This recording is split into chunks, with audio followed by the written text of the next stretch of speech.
कुमारी मायावती जी जिंदाबाद। बहन कुमारी मायावती जी जिंदाबाद। बहन जी आप संघर्ष करें, बहन जी आप संघर्ष करें। बहुजन समाज पार्टी जिंदाबाद, बहुजन समाज पार्टी जिंदाबाद। बहन कुमारी मायावती जी जिंदाबाद, बहन कुमारी मायावती जी जिंदाबाद। बहन जी आप संघर्ष करें, बहन जी आप संघर्ष करें। सब समाज के सम्मान में, सब समाज के सम्मान में बहन कुमारी मायावती जी जिंदाबाद, बहन कुमारी मायावती जी जिंदाबाद। बहन जी आप संघर्ष करें, बहन जी आप संघर्ष करें। बहन कुमारी मायावती जी जिंदाबाद, बहन कुमारी मायावती जी जिंदाबाद।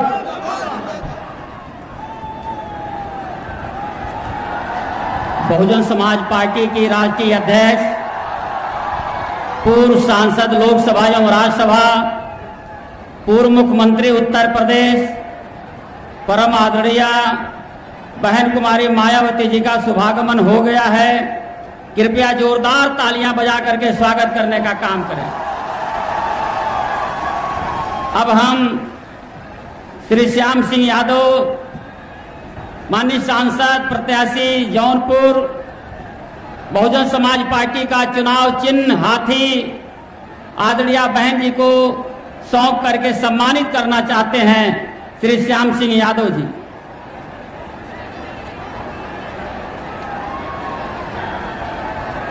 चंदौली के प्रत्याशी श्री सत्येंद्र मौर्य जी,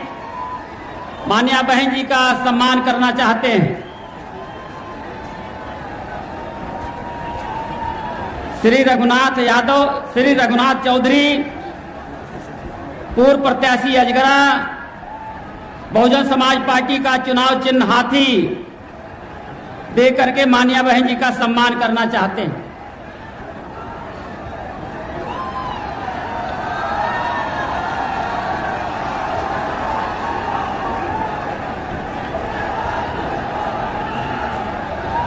श्री अतहर जमाल लारी, ये बहुजन समाज पार्टी का हाथी चुनाव चिन्ह प्रदान करना चाहते हैं। श्री विष्णु दयाल सेठ, जो आदरणीय बहन जी को मुकुट दे करके सम्मानित करना चाहते हैं।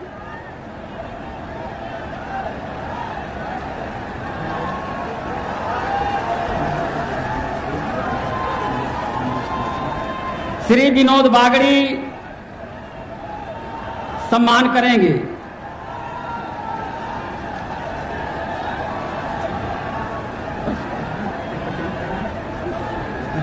श्री प्रदीप पटेल,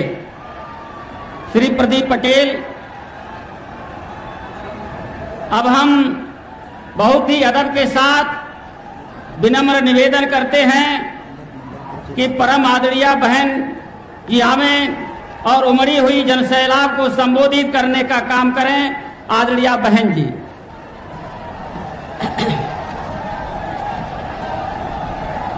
बीएसपी की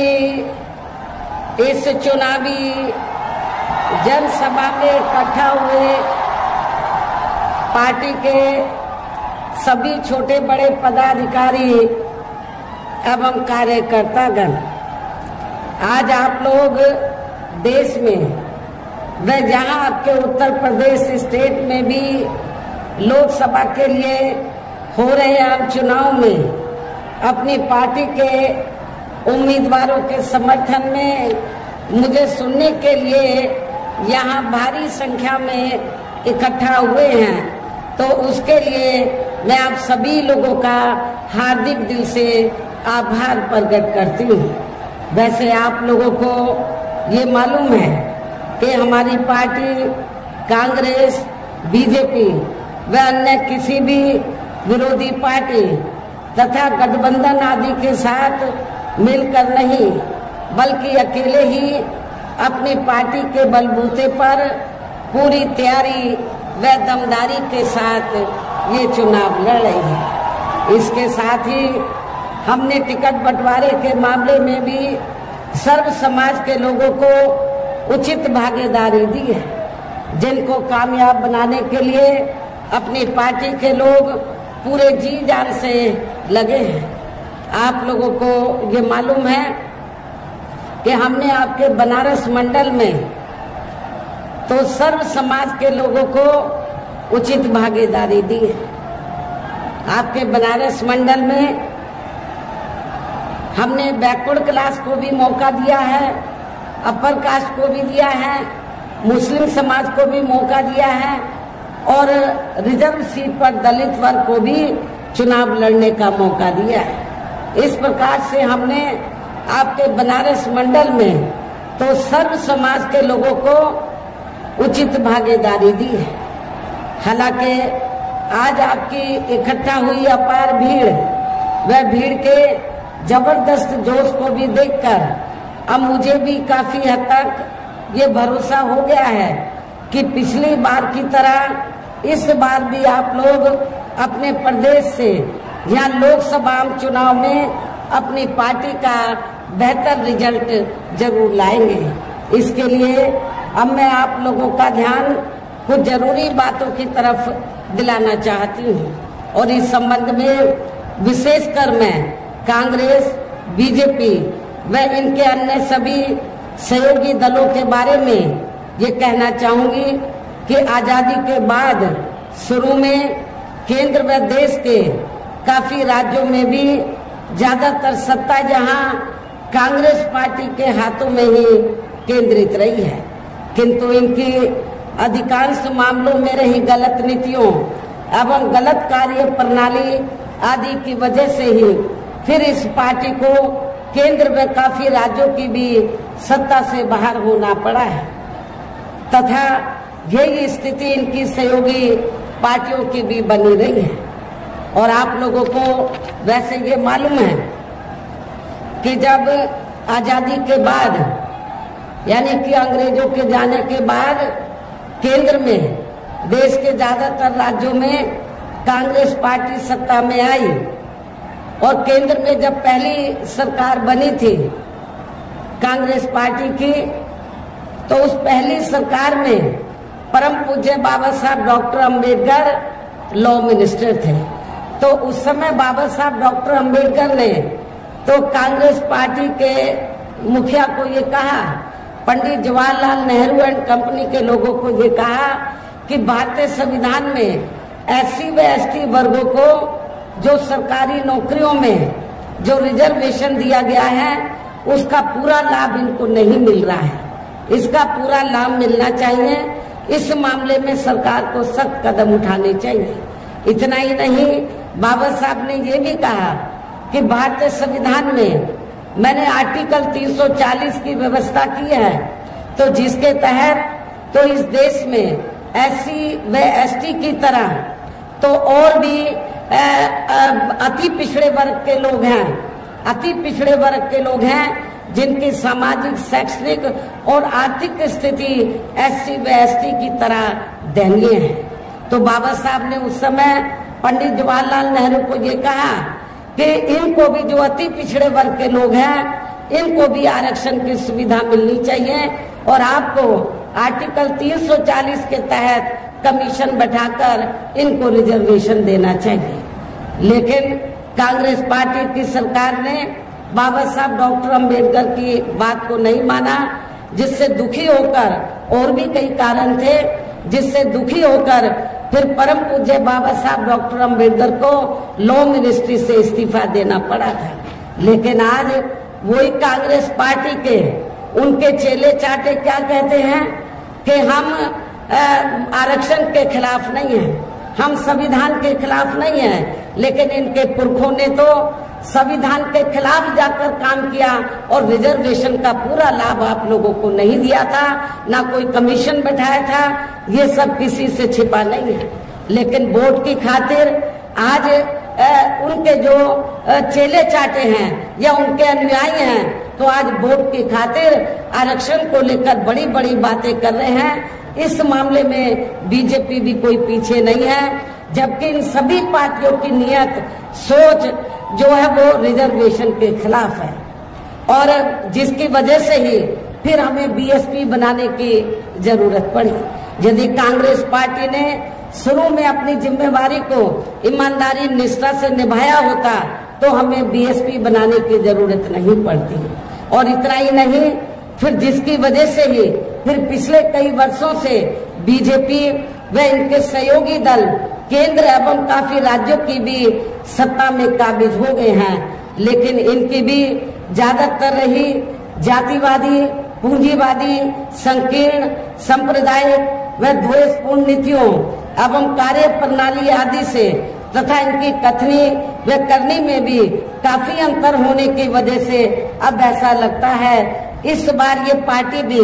यानी कि भारतीय जनता पार्टी भी केंद्र की सत्ता में आसानी से वापस आने वाली नहीं है, बशर्ते यदि ये चुनाव इस बार फ्री एंड फेयर होता है तथा आम चर्चा के मुताबिक वोटिंग मशीनों में भी कोई गड़बड़ी आदि नहीं की जाती है। और वैसे भी इस बार चुनाव में इनकी कोई भी पुरानी एवं नई चल रही नाटकबाजी, जुमलेबाजी व गारंटी आदि काम में आने वाली नहीं है, क्योंकि अब देश की जनता काफी हद तक इस बात को समझ चुकी है कि इनकी पार्टी ने अब तक देश के विशेषकर गरीबों, कमजोर तबकों, मध्यम वर्गीय एवं अन्य मेहनतकश लोगों को जो इन्हें अच्छे दिन दिखाने के असंख्य प्रलोभन भरे वायदे किए हैं तथा अनेकों हवाई व कागजी गारंटी आदि भी दी है, तो उनका जमीनी हकीकत में अभी तक भी इन्होंने लगभग 1/4 हिस्सा भी कार्य पूरा नहीं किया है, बल्कि इसके स्थान पर इनका ज्यादातर समय व ताकत भी यहाँ इनके अपने चहेते रहे बड़े बड़े पूंजीपतियों एवं धन्ना सेठों को ही ज्यादा से ज्यादा मालामाल व धनवान आदि बनाने में तथा इन्हें हर स्तर पर छूट देने में व बचाने में ही लगी रही है, जिनके अधिकांश आर्थिक सहयोग से ही ये पार्टी व अन्य पार्टियां भी अपना संगठन चलाती हैं तथा चुनाव आदि भी लड़ाती हैं, जिसका काफी कुछ खुलासा बॉन्ड की आई रिपोर्ट से भी हो जाता है। और इस संबंध में वैसे आप लोगों को ये मालूम है कि अभी कुछ दिन पहले बॉन्ड के संबंध में तो माननीय सुप्रीम कोर्ट ने जो सख्त कदम उठाया और जब रिपोर्ट का खुलासा हुआ, मीडिया में रिपोर्ट छपी, तो उससे ये स्पष्ट हो गया कि इस देश में कांग्रेस, बीजेपी, अन्य सभी विरोधी पार्टियों ने इस देश के बड़े बड़े पूंजीपतियों व धन्ना सेठों से अपनी पार्टी के संगठन को चलाने व चुनाव आदि लड़ाने के लिए बॉन्ड के जरिए अरबों खरबों रुपया इस देश के बड़े बड़े पूंजीपतियों व धन्ना सेठों से लिया है। लेकिन आप लोगों को ये जानकर खुशी होगी कि बहुजन समाज पार्टी ही देश में एकमात्र ऐसी पार्टी है जिसने एक भी रुपया किसी भी बड़े पूंजीपति व धन्ना सेठ से नहीं लिया है।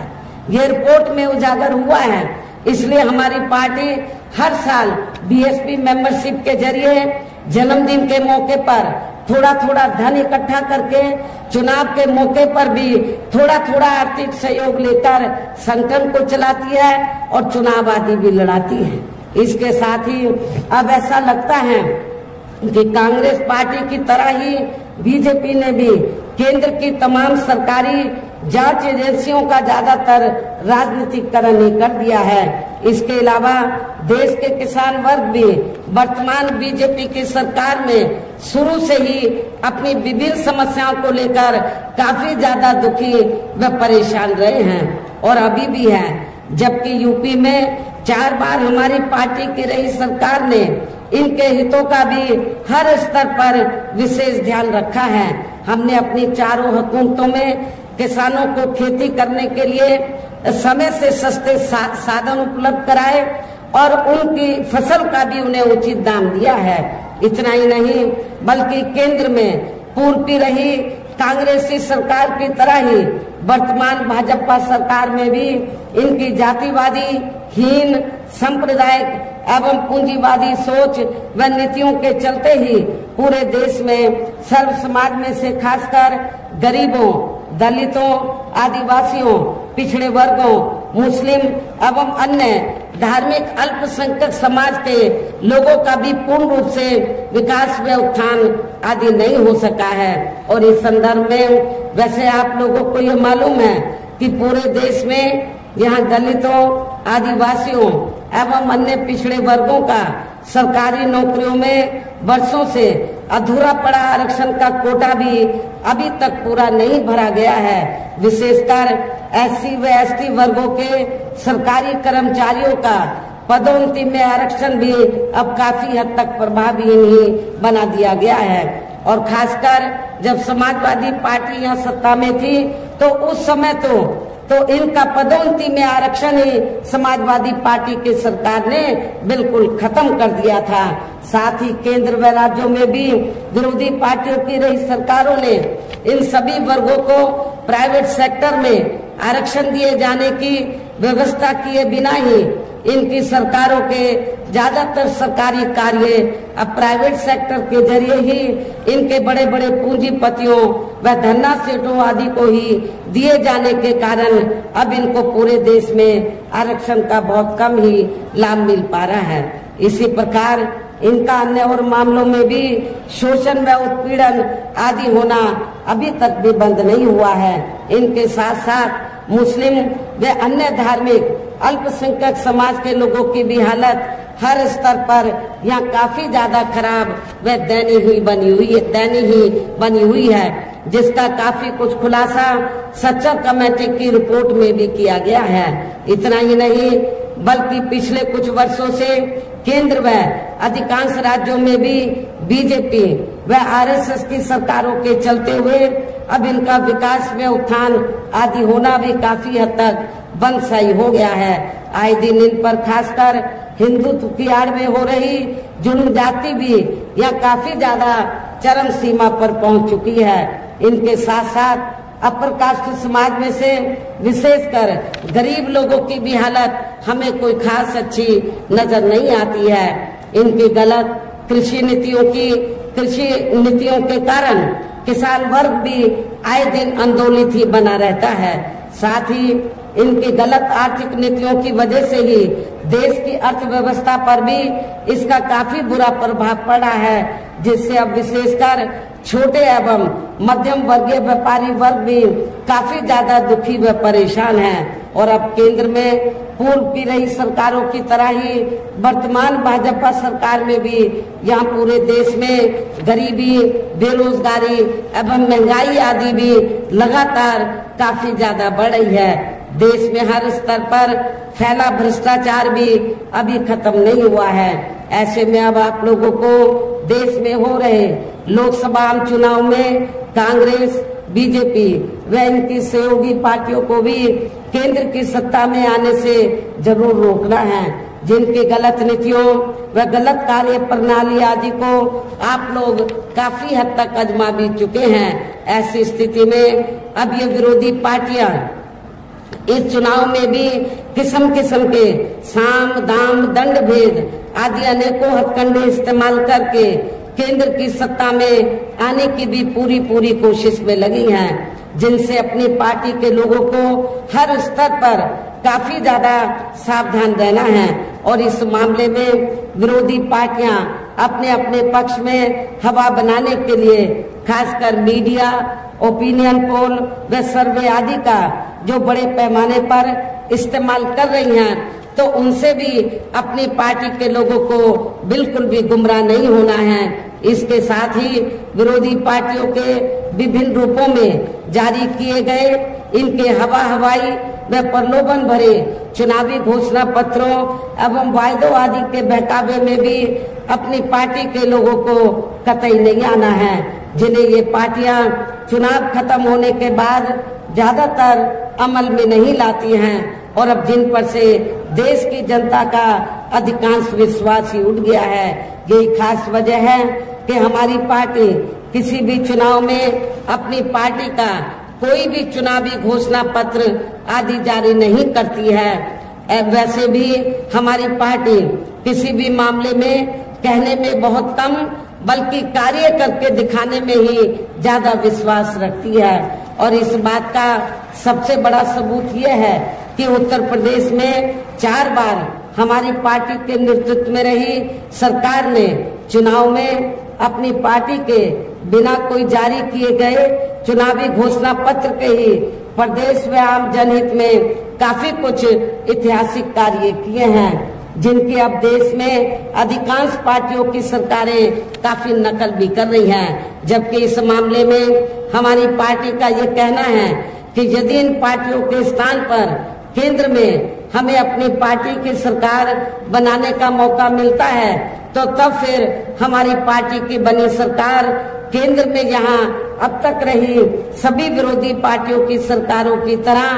केवल हवाई व कागजी कार्य आदि नहीं करेगी, बल्कि उत्तर प्रदेश की तरह ही जमीनी हकीकत में ठोस कार्य करके दिखाएगी। और इस संदर्भ में खासकर मैं ये कहना चाहूंगी कि केंद्र द्वारा देश में पिछले कुछ समय से अति गरीब परिवारों को अस्थायी तौर पर फ्री में जो थोड़ी सी खाद्य सामग्री दी जा रही है, राशन आदि दिया जा रहा है, तो उससे इनका स्थायी तौर पर भला होने वाला नहीं है। और वैसे भी इनकी ये जटिल समस्या देश में हर हाथ को काम देने से ही केवल दूर हो सकती है, जिसकी तरफ हमारी पार्टी की बनी केंद्र की सरकार जरूर विशेष ध्यान देगी। लेकिन इस संबंध में मैं आपको सावधान भी करना चाहती हूँ कि आप लोगों को जो थोड़ा सा पिछले कुछ समय से फ्री में जो राशन दिया जा रहा है, तो ये कोई बीजेपी की देन नहीं है, आरएसएस की देन नहीं है, बल्कि आप लोग जो देश की जनता जो केंद्र की सरकार को जो टैक्स देती है, टैक्स के जरिए केंद्र की सरकार के पास जो पैसा जमा होता है, उस पैसे से आप लोगों को ये राशन आदि दिया जा रहा है। ये कोई बीजेपी आपको अपनी जेब से ये राशन पानी आदि नहीं दे रही है। तो इसलिए आप लोगों को इनके बहकावे में कतई नहीं आना है, बल्कि आप लोगों को अपना एक एक वोट बहुजन समाज पार्टी को हर प्रकार की सावधानी बरतते हुए देना है। साथ ही पिछले कुछ वर्षों से आए दिन बढ़ रही गरीबी, बेरोजगारी व महंगाई आदि से भी जनता बहुत ज्यादा दुखी व परेशान है, जिसे भी आर्थिक नीतियों में तब्दीली करके जरूर दूर किया जाएगा। धर्म की भी आड़ में पिछले कुछ वर्षों से खासकर मुस्लिम समाज के लोगों का द्वेष की भावना से जो इनका काफी ज्यादा शोषण व उत्पीड़न आदि किया जा रहा है, तो उसे भी जरूर रोका जाएगा। और ये सब हमने अपनी यूपी की रही सरकार में करके भी दिखाया है। इसके अलावा हमने यूपी में सर्व समाज में से गरीब एवं बेरोजगार लोगों को बेरोजगारी भत्ता आदि न देकर उन्हें बड़ी तादाद में रोटी रोजी के साधन भी उपलब्ध कराए हैं। जो अब ये कार्य भी अधिकांश ठंडे ही पड़े हैं, जिनको फिर केंद्र में बीएसपी की सरकार बनने पर प्राथमिकता दी जाएगी। कहने का तात्पर्य यह है कि देश में इस समय हो रहे लोकसभा चुनाव में विरोधी पार्टियों के जारी किए गए इनके हवाई व प्रलोभन भरे चुनावी घोषणा पत्रों आदि के बहकावे में अब यहाँ खासकर देश के अति गरीबों, मजदूरों, बेरोजगारों एवं अन्य मेहनतकश लोगों को बिल्कुल भी नहीं आना है। और अब इन्हें ऐसी सभी विरोधी पार्टियों को हर हालत में केंद्र की सत्ता में आने से जरूर रोकना है, जिनकी कथनी व करनी में काफी अंतर रहा है तथा जिन्हें ये लोग बरसों से आजमा भी चुके हैं। ऐसे में मेरा यही कहना है कि आप लोगों को अपने खुद के व अपने प्रदेश क्षेत्र एवं देश के भी हित में अपने वोटों को यहाँ कांग्रेस, बीजेपी व अन्य विरोधी पार्टियों को न देकर केवल अपनी एकमात्र हितैषी पार्टी बहुजन समाज पार्टी को ही देना है। जो ये पार्टी उत्तर प्रदेश की तरह ही केंद्र में भी अपनी पार्टी की सरकार बनने पर फिर पूरे देश में यहाँ अपनी पार्टी की सर्वजन हिताय व सर्वजन सुखाय की नीतियों पर आधारित ही सरकार चलाएगी। इसके साथ साथ केंद्र से जुड़ी आपके क्षेत्र की जो भी यहाँ स्थानीय समस्याएं होंगी, तो उन्हें भी फिर दूर करने का हर संभव पूरा प्रयास किया जाएगा। साथ ही यहाँ गरीबों, मजदूरों, बेरोजगारों, कर्मचारियों, किसानों, छोटे व्यापारियों एवं अन्य मेहनतकश लोगों के हितों का भी विशेष ध्यान रखा जाएगा। सर्व समाज में से खासकर दलितों, आदिवासियों, पिछड़े वर्गों, मुस्लिम व अन्य धार्मिक अल्पसंख्यक समाज के लोगों के विकास व उत्थान के साथ साथ हर स्तर पर इनकी सुरक्षा आदि के लिए भी सख्त कदम उठाए जाएंगे। और तभी फिर यहाँ वास्तव में अपने देश के महान संतों, गुरुओं व महापुरुषों में भी विशेषकर महात्मा ज्योतिराव फूले, श्री छत्रपति शाहू जी महाराज, श्री नारायण गुरु, बाबा साहब डॉक्टर भीमराव अंबेडकर एवं मान्यवर श्री कांशीराम जी आदि का अधूरा रहा सपना जरूर साकार हो सकता है, जिनको यूपी में हमारी पार्टी की रही सरकार द्वारा हर स्तर पर पूरा पूरा आदर सम्मान दिया गया है। इन्हीं खास बातों के साथ ही अब मेरा देश व आपके स्टेट के भी हित में यही कहना है कि हमारी पार्टी ने यहाँ के बनारस मंडल में जिनको भी लोकसभा के लिए चुनाव के मैदान में उतारा है, जो आपके सामने मंच पर भी मौजूद हैं, तो उन्हें आपको जरूर कामयाब बनाना है, जिसके लिए यहाँ पार्टी के सभी स्तर के छोटे बड़े पदाधिकारी एवं कार्यकर्तागण आदि पूरे जी जान से लगे हैं। और अब अंत में मेरा यही कहना है कि आप लोगों को वोट पड़ने वाले दिन यहाँ बीएसपी के अपने सभी लोकसभा उम्मीदवारों को, अर्थात हमने बनारस मंडल में जौनपुर लोकसभा की सीट से श्री श्याम सिंह यादव जो बीएसपी के वर्तमान में सांसद हैं, इनको चुनाव के मैदान में उतारा है। आप लोगों को ये मालूम है कि इस एज में भी ये जनता की सेवा में लगे रहते हैं। आप इनको एक मौका जरूर दीजिए, इनको जरूर मेंबर पार्लियामेंट बनाकर भेजिए। मछली शहर जो सुरक्षित लोकसभा की सीट है, हमने यहाँ से श्री कृपा शंकर सरोज को चुनाव के मैदान में उतारा है। वाराणसी लोकसभा की सीट से हमने श्री अतर जमाल लारी को, चंदौली लोकसभा की सीट से हमने पिछड़े वर्ग से श्री सत्येंद्र कुमार मौर्य को, बलिया लोकसभा की सीट से हमने श्री लल्लन सिंह यादव को, इनकी लोकसभा की सीट का कुछ एरिया बलिया में आता है और कुछ एरिया गाजीपुर जिले में आता है, लेकिन सीट का नाम है बलिया, इसलिए बलिया लोकसभा की सीट से हमने श्री लल्लन सिंह यादव को, गाजीपुर लोकसभा की सीट से हमने डॉक्टर उमेश कुमार सिंह को चुनाव के मैदान में उतारा है। बीएसपी के ये सभी प्रत्याशी पूरे जी जान से आपके क्षेत्र में आप लोगों से वोट की अपील करने के लिए जी जान से लगे हैं। मेरी आप लोगों से पुरजोर अपील है कि आप लोग बहुजन समाज पार्टी के इन सभी प्रत्याशियों को बीएसपी का जो चुनाव चिन्ह हाथी है, हाथी चुनाव चिन्ह के सामने वाले बटन को दबाकर इनको भारी वोटों के अंतर से जरूर कामयाब बनाना है। इस खास अपील के साथ ही अब मैं अपनी बात यही समाप्त करती हूँ। जय भीम, जय भारत।